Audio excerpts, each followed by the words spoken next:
afternoon and welcome to this webinar exploring conflict and harmony in the workplace. I'm Ray Welling, Editor-in-Chief of Workplace Info and Workplace OHS, the premier digital information sources for Australian employers on HR, IR and work safety. Today we're going to look at the twin issues of conflict and harmony in the workplace. We're hopefully going to stretch your minds today and get you thinking about the ways in which perfect harmony, at least on the surface, is not all it's cracked up to be, and the ways in which some conflict can actually be a useful tool to achieving progress. We'll also be answering some of your questions and offering some guidelines about the best ways to manage conflict in your workplace. Our expert today is Joe Moore from Kimber Moore & Associates. Joe has more than 2 decades experience as CEO of several large and small organizations, which have helped him understand the commercial relevance of getting the right behaviors, people, and teams aligned. He specializes in resolving ambiguity, bullying, and aggression. Joe's a regular contributor to Workplace Info and Workplace OHS, as well as producing a popular blog and writing for other workplace institutions. Make that publications. Anyway, Joe, welcome. Thanks, Ray. Hello, everybody. Now, before we get stuck into the discussion, I'd just like to point out that the information that's provided in the webinar today is general information only, so it does not take into account your own particular work situation. So, before acting on any information contained in the discussion, you need to consider the appropriateness of the advice having regard to your own objectives, work, and financial situation and needs. Now, as you can see on this slide, we'll be tweeting about today's webinar, and we encourage you to follow along and participate by following us at WorkplaceInfo1 and adding your own comments using the hashtag WPIWebinar. Joe, the title for today's discussion is Conflict and Harmony in the Workplace, the Good, the Bad, and the Ugly. That implies that there are both good and bad elements to these seemingly opposed concepts. What's your view? Well, I think, Ray, contrary to popular opinion, not all conflict is bad for us. So we want to have a look at what's good about harmony, what's good about getting along with each other, what's good about conflict. And really the tag there is, can we disagree without being disagreeable? But there's bad things about harmony as well. For example, someone who says, yep, I agree with that, but then they don't really agree. They really haven't said what they really think, so it's kind of false harmony. But things can go from bad to ugly, which is the story of escalation, which we'll have a look at that as well. Okay. So, are there any leadership practices which help to reduce conflict? So let's go straight to that. We want to have a look at what we're going to cover is your experiences, and we've got a big handle on that through lots of questions that people have contributed, as well as the use of the hashtag. So leadership practices, we want to talk briefly about a couple of those. There are some leadership practices that relate to discouraging unhelpful behaviour and promoting good behaviour. We want to have a look at reducing discord, reducing conflict. You know, if we don't do something about it, conflict is the gift that keeps on giving. And dissent, you know, when to embrace conflict. When does harmony mean that some of your team are passengers? When do you need some dissent? Let's jump to the leadership practices that suggest that some things in a workplace need to be clarified up front. We can talk about collaboration, civil behaviour, respectful behaviour. I mean, the big idea here is they contribute to what some will call nourishment. You know, at work, you get encouraged, you feel respected, there's a sense of collegiality, you do feel that you work together, and guess what? You do work together. We have fun at work.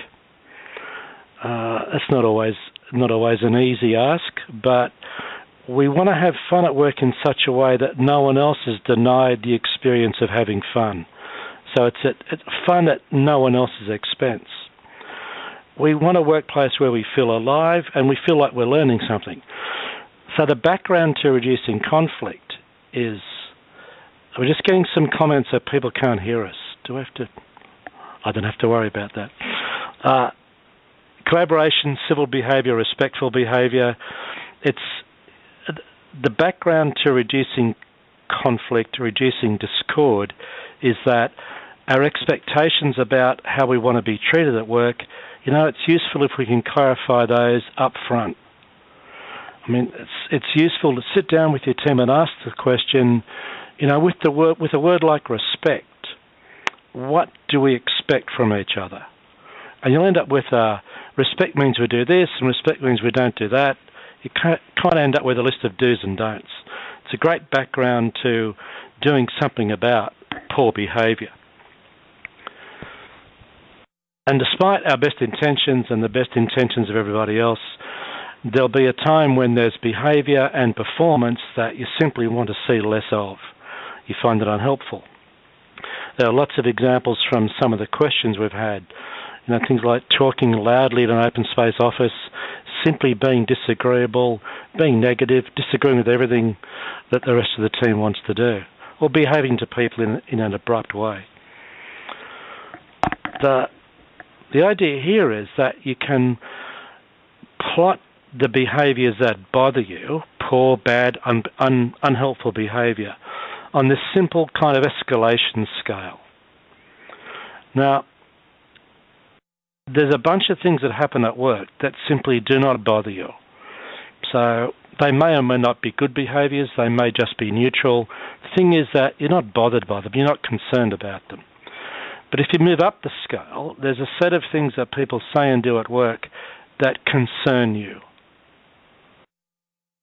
Move up again, there's a set of things that people can say or do at work that actually violate your company policies. And lastly, and rarely, there's a set of behaviours that people can display at work that actually break the law. Fraud, theft, etc. So it's useful to plot these behaviours along that little dynamic scale. When we do that in workshops, we find that the behaviours that bother most people are the ones that we say we're concerned about. It's maybe people who are regularly late, or who resist feedback, who gossip, who are always up for a conversation about what's not working. There's usually no policy that prohibits that. Certainly no law against gossiping. We'd all be locked up if there were. But why do things that relatively low in this scale, they just concerned, they bother us, they're difficult to deal with because there's no rule about them. For example, if you feel you're being bullied or discriminated against, your company has a policy about that. There's a law against that. So you might find the protocol clumsy, but the point is there's a rule book to follow. But how do you deal with gossip? How do you deal with other behaviours that bother us, but for which there's no rule? And maybe you wouldn't want a rule, but they still bother us. Kind of takes us to the next question, which is, why do people behave badly at work? And that includes you and I. So why do you and I sometimes behave poorly at work? And the answer is because it's a decision we make. We behave badly because we decide to behave badly. Now, the leadership question is, have we structured our workplace in such a way that we've created an environment where some people sometimes find it easy to behave badly? Well, we can have a look at that. I mean, people generally behave badly because they perceive that these three conditions exist. One is they're motivated. So behaviour is purposeful, it's lawful.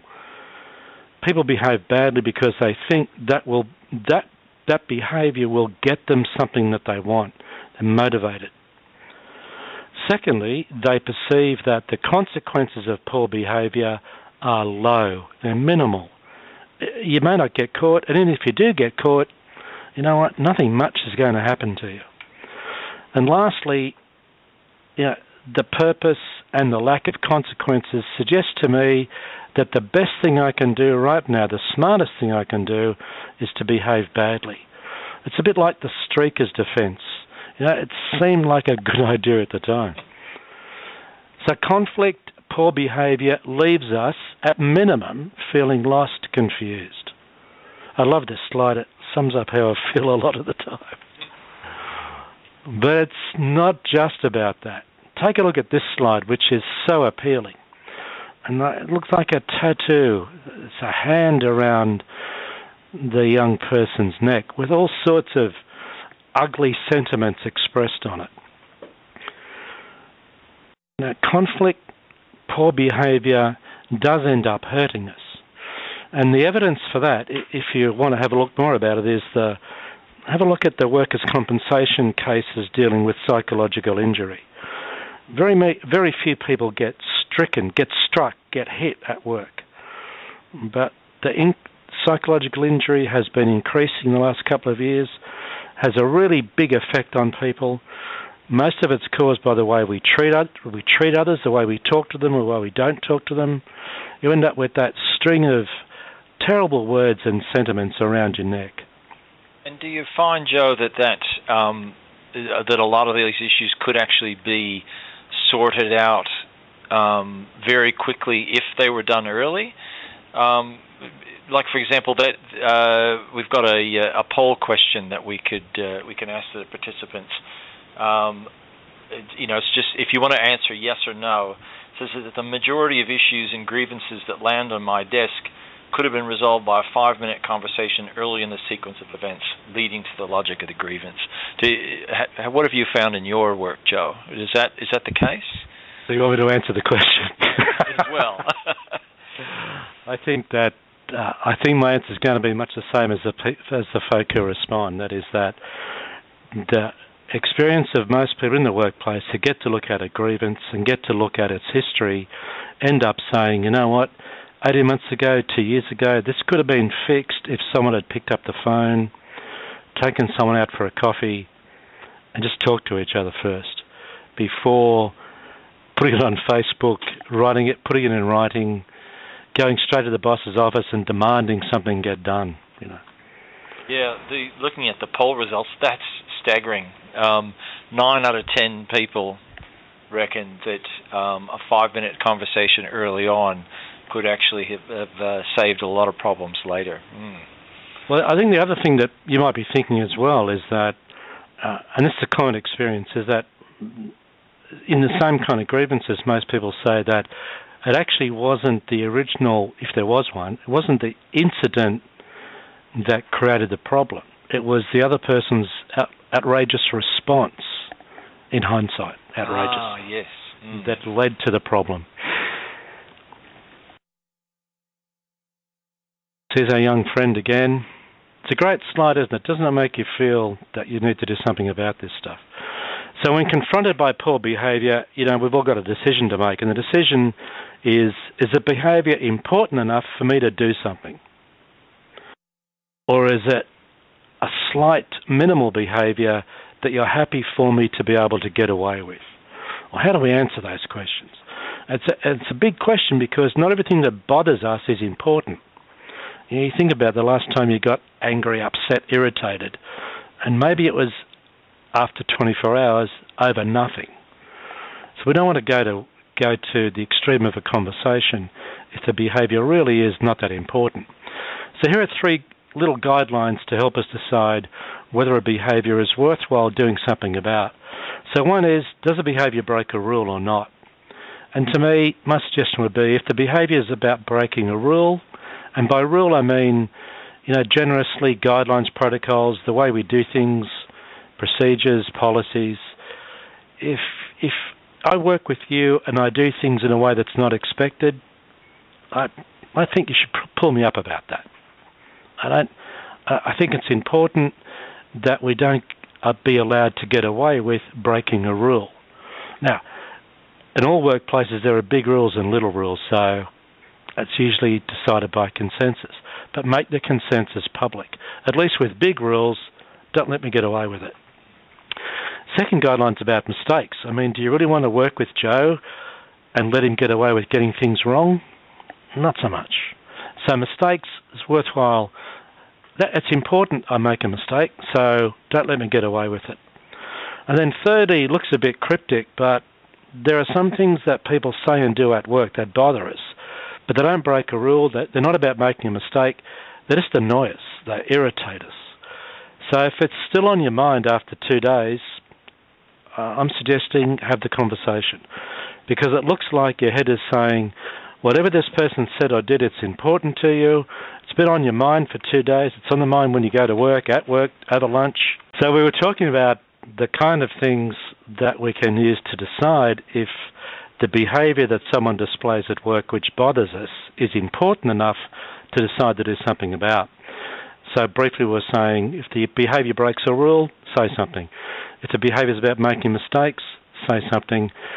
If the behaviour bothers you but it's not breaking a rule, it's not about making a mistake, and it's on your mind after 2 days, say something. But do you say it to the person that caused the irritation, or do you say it to your boss? What's your advice there? Can I say two things? I mean, I think it's a great question. It gives us an insight into a bit of a dilemma in a workplace. My bet is that everyone who's listening to us now has a workplace where there's a policy which has a sentiment like this. If you think that you're being treated badly, maybe they use the bullying word, discriminated against, victimised, then what we first ask you to do is talk to the person who's bothering you and let them know to stop. So our expectation is that you and I, we get bothered by someone else's behaviour, we should talk to that person.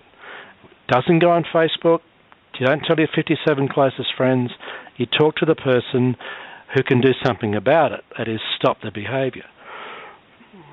But the other thing that goes with that is that I bet every listener ignores that rule. So we're back.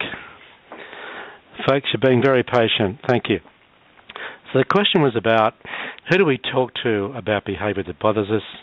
And the quick answer is the person whose behaviour bothers us. So this is a minimal intervention kind of approach. So someone you're working with does the wrong thing, but most of the time they're doing things the way they're supposed to be doing things. So their behaviour's fine. Their performance is fine. It's just that one or two things they're doing can be done better. So the minimum thing you can do, beyond ignoring it altogether, is to have a conversation where you begin by not paying attention to the difficult problem behaviour. You attend to what the person's doing right, give that some praise, and then introduce a little sentence which says, let me show you how to, and then you go back to the problem that might be bothering you. So the idea is to catch people doing the right thing and to model or say something like, here's how you could do it another way, might solve that little hiccup. That's a minimal kind of intervention. Most people find it very useful when they're training somebody in a new task or getting used to new software, a new system, a change, where we get most of the change right, but still a few hiccups.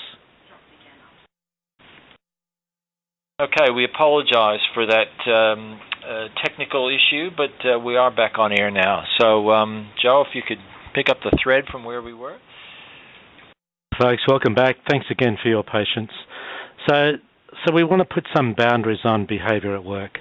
And the little background to this is that we want to assume that we're very clear what our expectations are, that, can I assume that there's regular talking through policies and procedures that relate to our behaviour, that there's feedback related to your company values, and that we also give people a chance to talk about near misses with performance and behaviour. So you're faced with people or an individual displaying behaviour which bothers you.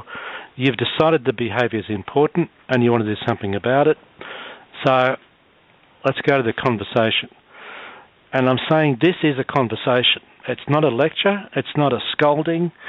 We're not rousing on someone. We're simply having a talk with the other person about what happened, how it affected us, what do you think a solution might be, and return the accountability for changing the behaviour to the person involved.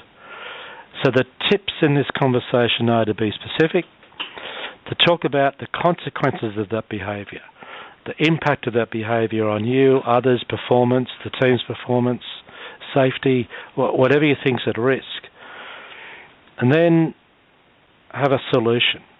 It's optimistic to go into a conversation with someone about their behaviour when it's problematic with a potential solution. It just shows you're interested in them being able to get it right, not just interested in scolding them, which is a lovely word for a terrible, terrible behaviour. When we're receiving feedback, take some discipline to receive feedback. I love this slide, like the flower whispering to the ear. And sometimes feedback is very difficult to hear. Well, very difficult to listen to. Your hearing might be okay, but your listening skills might be poor. So some ways to receive feedback: simply let the person give you the feedback. Let the conversation happen. Someone comes to you and says, "Joe, can we get a coffee? There's a few things I want to talk to you about." You ought to know by now that someone's going to give you some information that says, basically, we like working with you, and there's a couple of things we want you to do differently. Here's one of them. So pay attention. Listen to the conversation. If you're not sure about it, ask a few questions, but don't ask 5 or 6 questions, which is simply a way to get control over the conversation.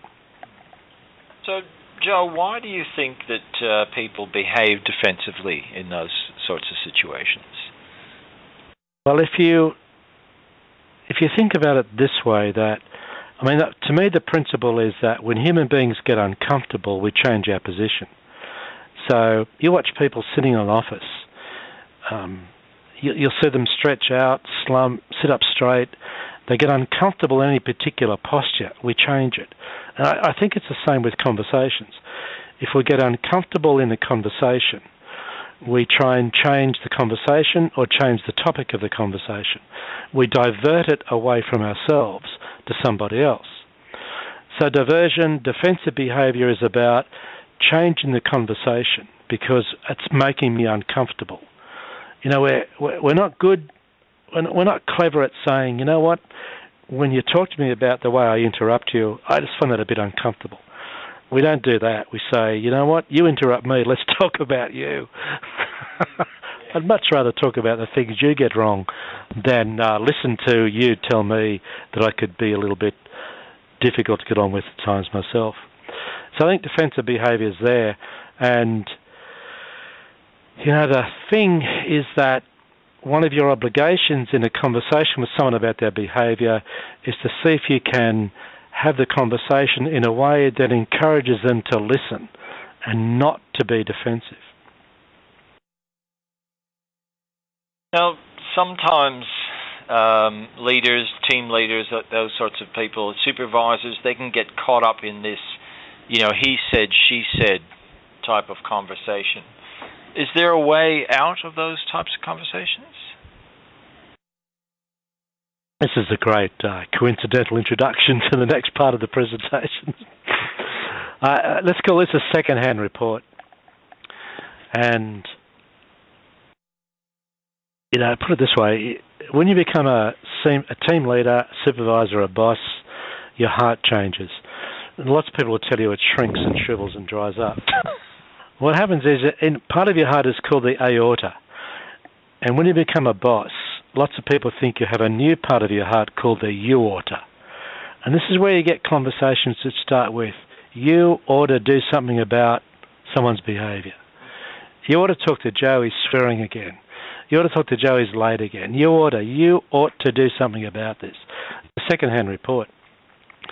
Now, the thing about most secondhand reports is, see what you think. My experience is that most of the things that people come to you as a boss and complain about that someone else is doing are things that it's reasonable to expect the two people involved to figure out, sort out themselves.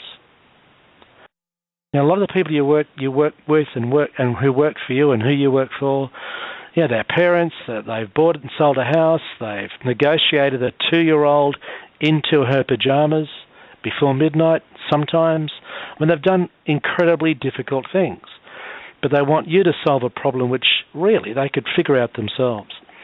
There are some exceptions. Recurrent behaviour, it's pretty clear they can't do it themselves. Really dangerous behaviour, it's pretty clear that's your responsibility, not everyone else's. But by and large, the task when you're dealing with a secondhand report is to help the person be clear about what they're upset about, to encourage them to take responsibility for figuring it out, really, so they get some perspective on how important the thing is.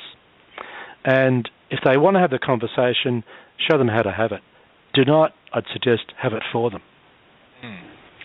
Now, one thing I'm finding interesting is you're using a lot of analogies around physical changes, like the way someone's sitting in their chair, or the shape of their heart changing and all that.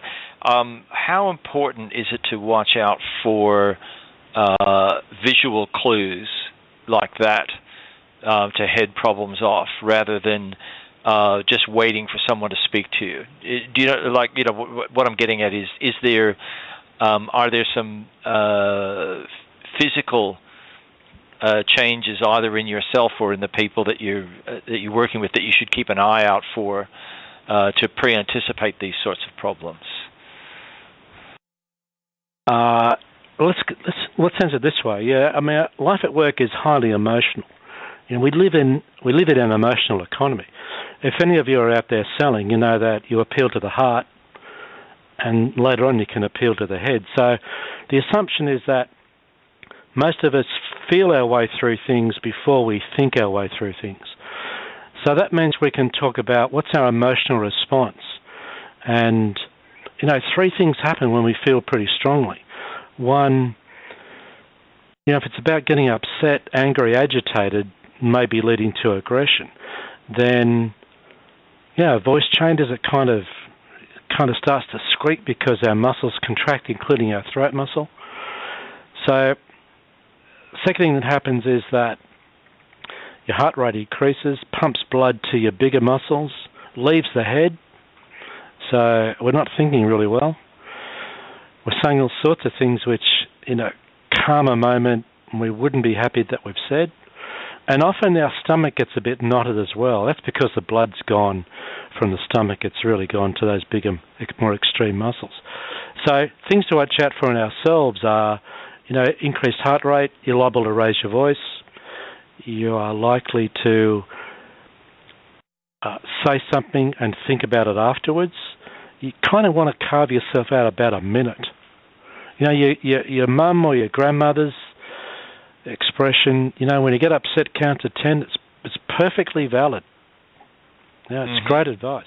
You do need about a minute to get some control over the way you feel, so you can start to get the head thinking. Yeah, fair enough. Yeah. I mean, we feel quicker than we think, so we just have to allow for that, yeah. But certainly a raised voice in another person, standing up, hitting the table, they're signs that the other person is finding the conversation, very uncomfortable. So you want to give them a minute, maybe come back to it again, let them know what they're doing at the moment. Let's move on. Either the behaviour changes or it doesn't. You can have a number of conversations. I'd suggest be generous in the number of conversations. And eventually what will happen is the person's behaviour changes or it continues. So now the conversation's over. You're really into a situation now where the person's been told their behaviour makes others uncomfortable, that it has a poor effect on the rest of us. They continue to persist with that behaviour. You've all got a ladder of escalation in your workplaces. There are things you do first. You might have a regime of number of warnings, a little memo of expectations, then you're up the scale to reports, grievances, discipline. Failing to pay attention to feedback is a serious problem behaviour. If you're in a situation where someone's behaviour is poor, and it's important that they be told that and that they be given the chance to think about it and change. And they don't, despite the conversations which, let's assume, have been done respectfully and professionally. Then you've actually got a person in your office who's displaying the behaviour of being ill-prepared to consider a point of view different to the one they already hold. Now, you tell me where that behaviour is useful at work. It is rarely, if ever, useful. Here's a person who simply believes that their viewpoint doesn't need to change. Well, when is that useful? It is never useful. I used to say in the White House, now I'm not so sure with the change there. But so what can you do to change them then, if that's the strong attitude that comes across? The first thing I'd do is have a conversation about the behaviour of not changing and being ill-prepared to consider a point of view different to the one they already hold. And if that doesn't successfully change their behaviour, then I think you're into the ladder of escalation. You're taking it up the line. It's a report.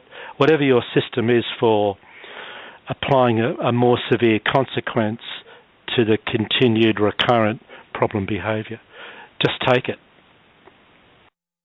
I know easier said than done, but you have got a set of rules in every workplace about how to escalate a problem behaviour. Escalate it. It won't go away.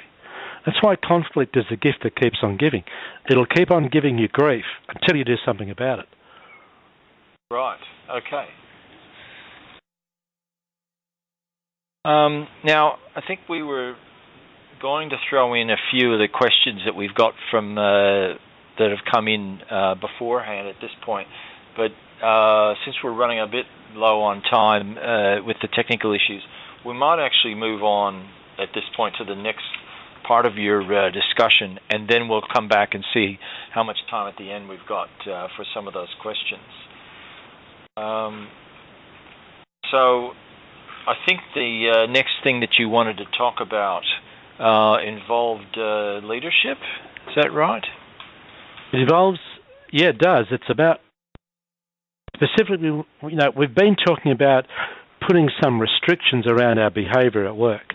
That's the previous 20 or 30 minutes. This section is about unlocking some of those restrictions, some of the limitations that we can put on each other's behaviour at work. And the leadership practices that we're appealing to here are about things like sharing information, pushing decision-making as far through your organisation as possible. Take it out of the hands of the few and put it into the heads of the many. So giving people more discretion and autonomy. So here's a slide which kind of illustrates what can happen where there's too much harmony. We talk about it as being the yes man or yes woman behaviour. In North America, it's called the corporate nod. We sit around the table nodding, but we actually don't mean it. We mean, in fact, we should be shaking our heads. In Australia, we've got the corporate whiteout. On the veneer, everything's fine, looks like we all agree. Underneath, though, that person is actively white-anting, disagreeing with the decision that they sat around the table and agreed with. So we want to avoid that behaviour, and we also want to combine it with encouraging dissent. So the first question is, when is it a good time to actively look for disagreement? So this simple little graph, hopefully it'll help. On the y-axis, collaboration, the x-axis, I think, uncertainty. So my suggestion is that the more uncertain you are about what to do next, the more you need to collaborate. The more you need to go looking for questions to ask other people. Your motivation is to get more heads around the uncertainty. You're appealing to the wisdom of your crowd, your team, and at the same time you want to develop the thinking skills of those around you. So my suggestion would be, the more uncertain you are, the more you need to figure out the questions to get others involved in collaboratively creating answers. It might be worth throwing another poll up there at this stage. So the next question we had was, again, we're just asking yes, no, to say that when I leave a meeting of my peers, I leave a meeting of my peers confident that we're all completely committed to the decisions we made. So it's interesting to see what do you guys think is the case that when you go to these meetings and then come back from them, is everything harmonious on the surface and behind it, or not? And it looks like the indications we're getting is that everyone is not committed to the decisions that were made. And I guess, as you say, Joe, what the question that follows on from that is that dissent actually brought out in the meeting, or do you walk away, but something else happens afterwards that creates problems? Well, this is an interesting result, isn't it, folks? So we're leaving, generally, where most of us seem to think, we leave a meeting not that confident that everyone in the meeting is committed to the decision we just made. There's a couple of reasons commonly for that. One is that nobody asked them what their contribution was to the decision. So whoever chaired the meeting did not go looking for dissent, did not go looking for disagreement. Or people might have disagreed but got treated in such a way that they just lost it.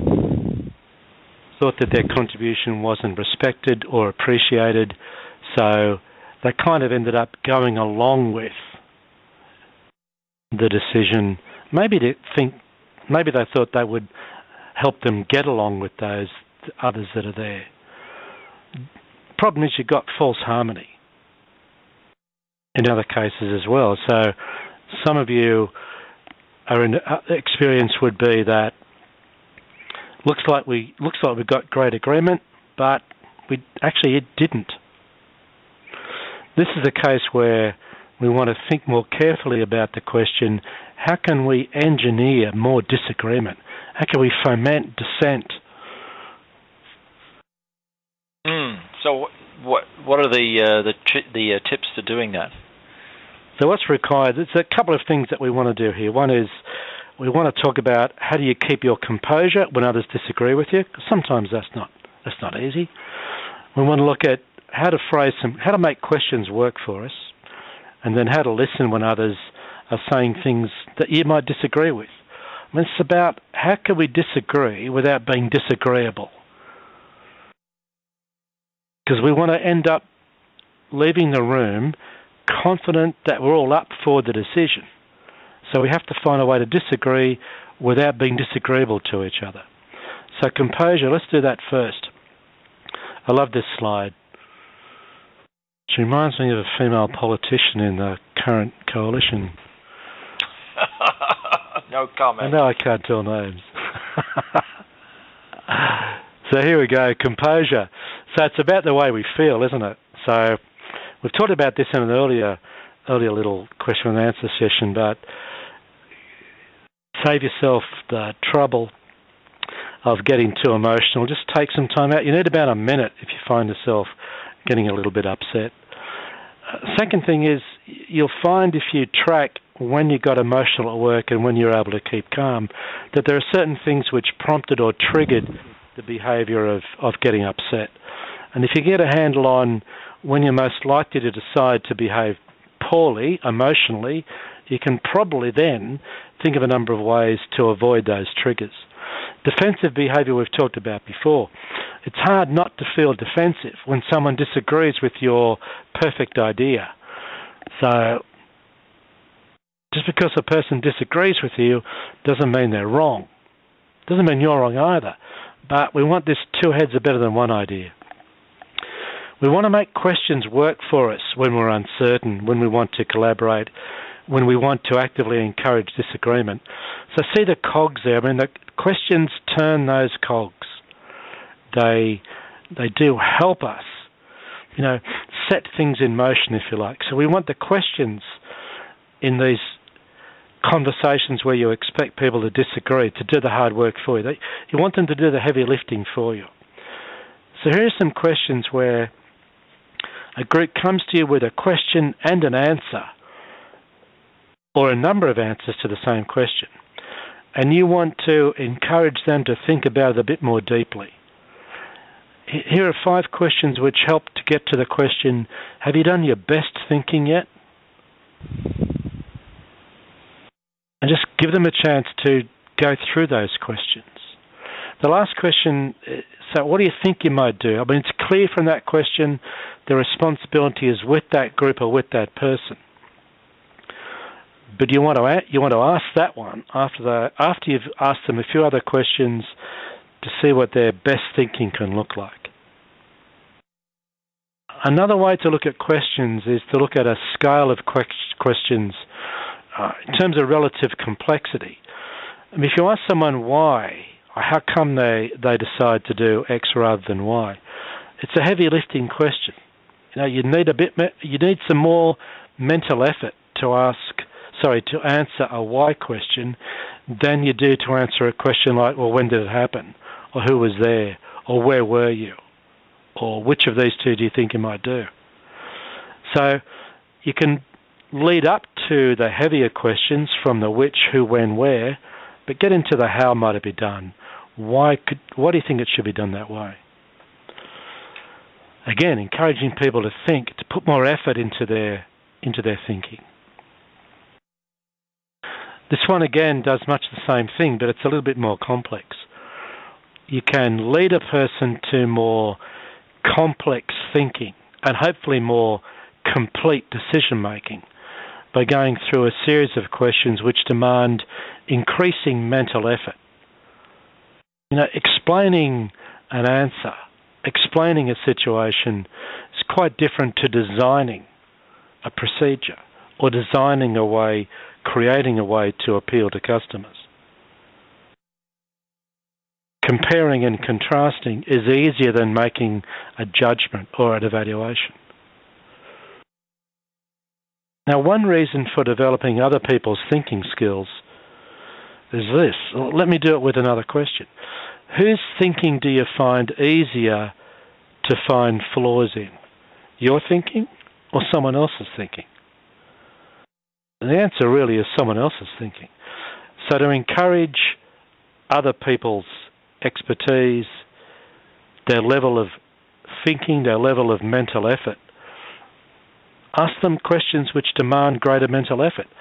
It's easy to see the flaws in it and point them out in a respectful way. But the combination means that you've got a set of questions to ask a group, we call that collaboration, and it reduces uncertainty in a way that we can be confident about the answer. I don't usually go for these kind of slides, but this one really impressed me. Maybe it's because I can talk, right? So maybe listening is not my strongest suit. So it's a reminder for me. I love this one as well. Just so obvious after the event. But with the idea about the listening, how does that apply to managers and human resource employees as well as the employees themselves? Coming at this from the employer angle, how much listening and how much talking should be happening? How much listening, how much talking? Well, I got a couple of answers for that. I mean, I heard a woman, I think her name is Robin Henderson, talk about networking years ago, and she said, I got on a flight from Sydney to Perth. I sat next to a businessman, and I asked him, so what do you do? She said, when we landed in Perth, he stopped talking and said, that was a wonderful conversation, thank you. And Robin Henderson's story is, I said nothing except one question. So I think the message there is, it's important to listen. The second thing is, I don't think we learn anything while we're talking. I think we only learn something when we're listening. So if you're a boss or a HR manager and you think you've learned it all, well, good luck. You probably don't need to listen at all. But you'd be, I don't know if you'd be being fair dinkum. So I think listening is underrated as a way to spend our time at work, and it's clearly underrated as a skill. Listening is very difficult.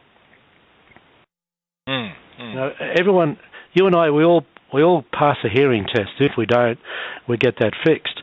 But a listening test, very, very difficult. Yes, no, fair enough. We'll ask a question soon and put it to the test. So dissent is not disloyalty. You actually want to create dissent. How do you do it? Find the questions, make the questions work for you. Show people the data. The data can be numbers or it can be narratives. So, you know, how many customers have we lost this week? How many people bought how many products? How many people are return customers? They're questions to which you can get answers in numbers. But people's experiences are also important. And that to me counts as data. You know, what do people think is the biggest hiccup at work? What do people think is the one thing we could do which would make our lives easier at work? What do most people think are the big problems which, if we sorted out, we'd have a very different workplace? So it's a bit of data and a bit of numbers and narratives, but experiences, give people the experiences. Otherwise, all you're doing is trading gossip. And that's okay. You know, after a drink on, tonight, maybe Friday night, but it's not useful at work. If you're trying to make a decision about a way ahead where it's uncertain what to do next. And lastly, ask. Especially, and we all work with those who find it easier to not participate than to speak up.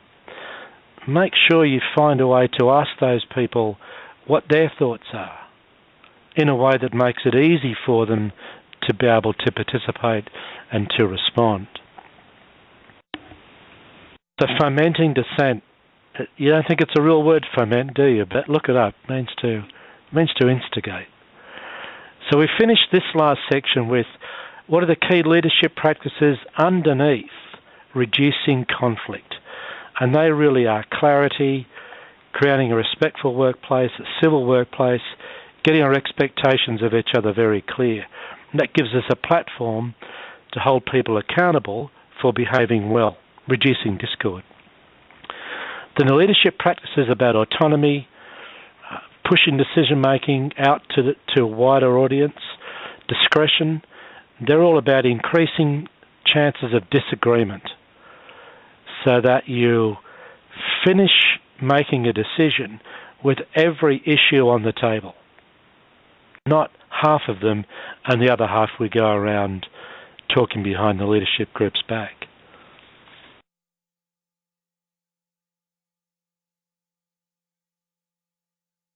So we've got a little bit of time, I guess, for some questions.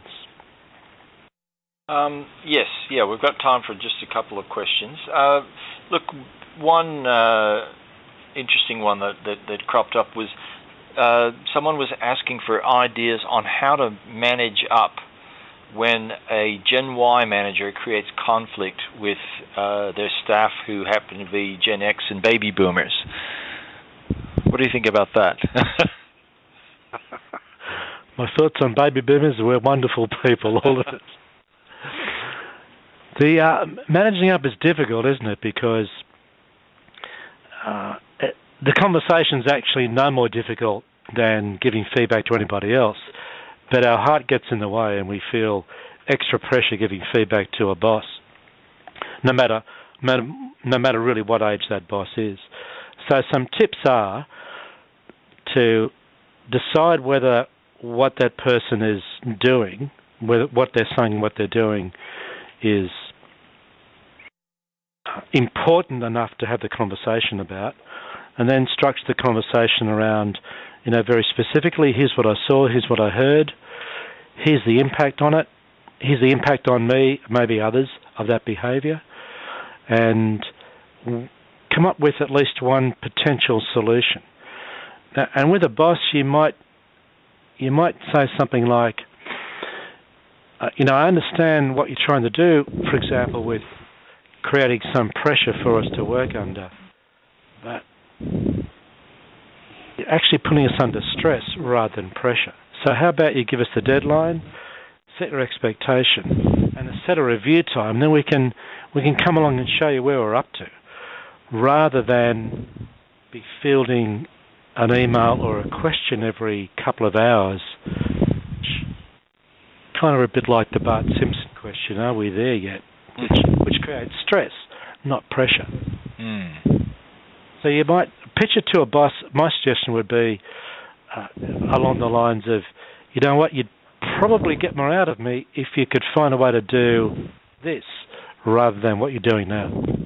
Right, okay. Look, I think we've probably got time for one more question.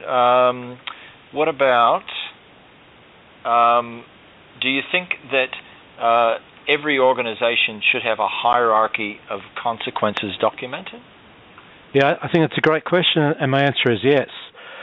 My suggestion would be that you simply need a way to say to people, if you continue with this behaviour, then here's what's likely to happen.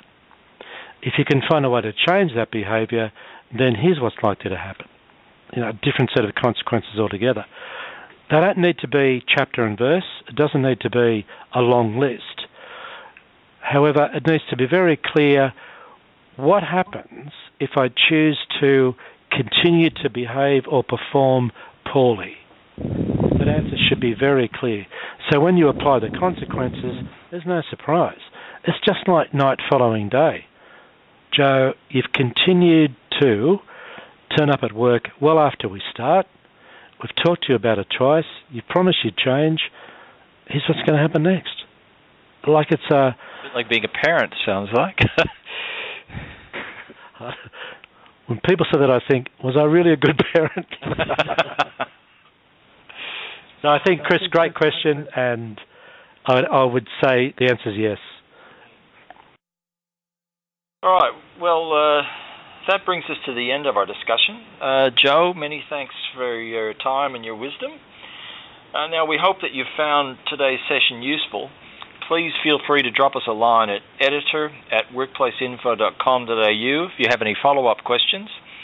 And make sure you log on to Workplace Info and Workplace OHS for the latest information on compliance and best practices for HR, IR, and safety in the workplace. If you want to revisit some of today's presentation, an edited archive will be published on our YouTube channel that you'll be able to watch and listen to at your leisure. Now, the URL will be included in the follow-up correspondence that we'll be sending you shortly. I'd also like to highlight some upcoming webinars in our ongoing series of discussions aimed at helping Australian businesses stay on top of the latest developments and improve the way they do business.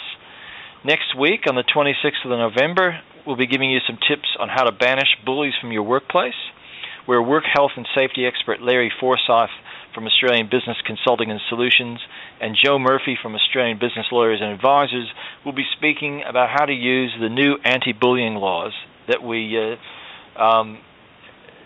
and how to manage similar issues to that in your workplace. Now, following on from that, in the lead up to Christmas, we'll have a panel of workplace info experts gathering on the 10th of December. We'll be discussing what to watch out for when holding your office Christmas party to make sure you stay out of trouble. So thanks for your time, everyone, and best of luck with your work.